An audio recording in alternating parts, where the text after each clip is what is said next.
ఒక బావిలాగా కనిపిస్తుంది కదా మీకు. ఆ బావిలో ఆ జైలు సూపరింటెండెంట్ నీళ్లు పోస్తున్నారనమాట. ఆ నీళ్ళు ఏంటంటే ప్రయాగ్రాజ్ సంగమం నుంచి నీళ్లు తెప్పించి ఆ బావిలో పోశారు. ఇది ఎక్కడ జరిగింది అంటే ఉత్తరప్రదేశ్లో ఉన్నావ్ జిల్లాలో జరిగింది. ఇది ఉన్నావ్ జిల్లాలో ఉన్న జైలు.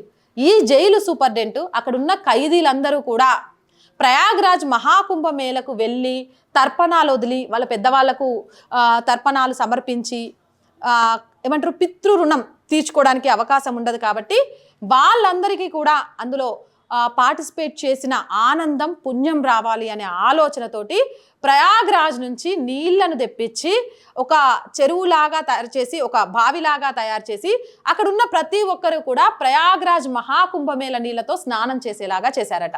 అలా చేయడానికి అక్కడున్న ఖైదీలంతా కూడా ఉత్సాహం చూపించి వెంటనే ఆ నీళ్లు రాగానే వాళ్ళంతా కూడా ప్రయాగ్రాజ్ మహాకుంభమేళ నీళ్లతో స్నానం చేయడానికి చాలా చాలా చాలా సంతోషంగా ముందుకొచ్చారట. అక్కడ కనిపిస్తోంది కదా జైలు సూపరింటెండెంట్ ఆనందంతో పాటు అక్కడున్న ఖైదీల ఆనందం కూడా. ఇది మన సనాతనం అంటే.